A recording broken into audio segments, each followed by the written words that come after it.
In this video, let us see some formulas. So based on working capital management. The first one we are going to calculate. So we are using the operating cycle method. So that's why there are some problems to calculate your operating cycle. So let us see one by one. Okay. So this is the final calculation we are going to calculate, that is the working capital equals to total operating cost divided by the number of operating cycle in a year. Okay, this operating cycle, so now we are just calculating first. So let us see this one. So the operating cycle equals to R, that is raw materials, conversion period. So next one W means work in progress conversion period. Next one F, finished goods conversion period. D means debtors collection period, and the last one C is creditors payment period. Okay, so what is your formula is giving you the answer. So the operating cycle equals to R plus W plus F plus D minus C. Means all together you have to deduct these all together. So you have to add first these. So later on we will deduct the creditors payment period.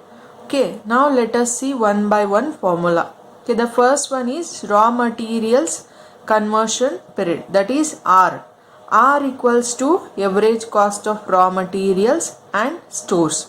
Okay, means the cost of raw materials opening plus closing stock you have to take, or the average itself they will be giving you in the problem. Next one, similarly average cost of raw material consumed per day, means so it is taken for the year, so this is taken for the per day calculation. So if you deduct whatever the answer you will get, that is taken as the days considered for the raw material conversion.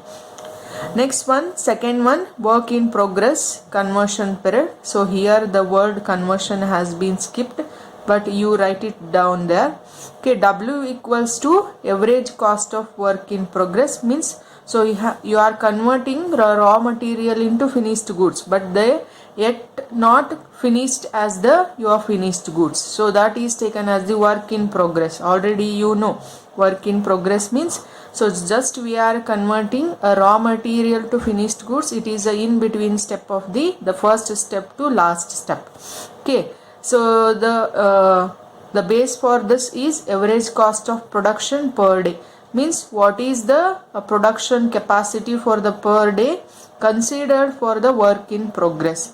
So again that will be giving you the some days, so that is taken as the W, means work in progress conversion period. Next one, the third one, that is finished goods conversion period. In this case, so F equals to average cost of finished goods divided by average cost of goods sold per day, means whatever the product are ready to sold and whatever the cost of goods sold, means your selling average and your production already you are ready with your selling products. So that is taken in case of the third one. Next one, fourth one, debtors collection period. Okay, means debtors collection period, already we know what the debtors means. So means we are going to pay any of the amount for that person. So debtor equals to, so debtor collection period equals to average sundry debtors, means total you have to take whether it is opening and closing stock altogether. So divided by average credit sales per day. Okay, credit sales. Okay, so that you have to consider here. Okay, next one, fifth one, that is, so all these four are the adding material, right?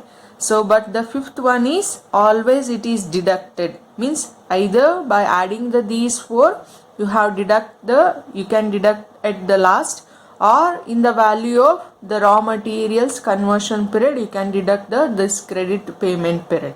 Okay, while solving the problem, so both the method I will cover. So there we will discuss more about how we can deduct the creditors payment period. Okay, let us see that one, creditors or deferred payment period equals to, means C equals to average sundry creditors divided by average credit purchases per day. Okay, so these averages, so sometimes the problem itself will give you the same average as the value.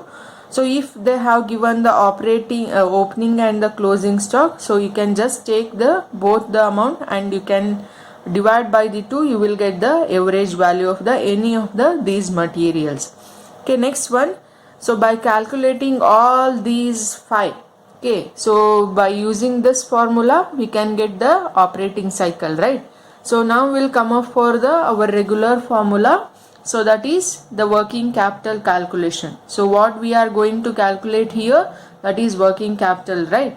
So what is the formula? Let us see. The total operating cost.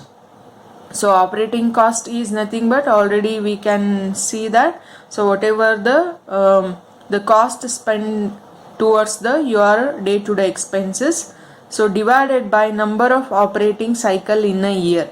Okay, only we got the operating cycle, but we don't know how many number of the operating cycles are there in a year. So that's why I have the supplementary formula to support that one. So let us see that one. Number of operating cycle in a year equals to, so how many days in a year? So we have to consider 365 days. So you just remember that. So there are 365 days, 52 weeks, 12 months and the 4 weeks in a 1 month. Okay, like this you should remember all these things. So hope you already know this, all the numbers or the numerics with the calculation of the calendar year.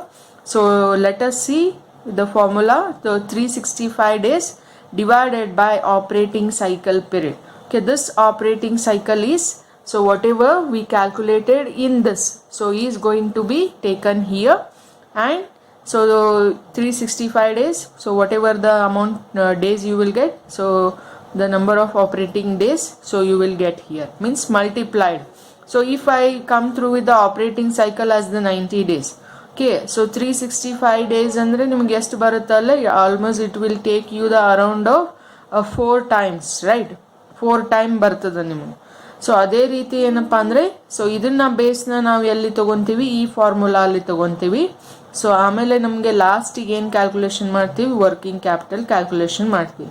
Okay, always the first step is calculation of the operating cycle.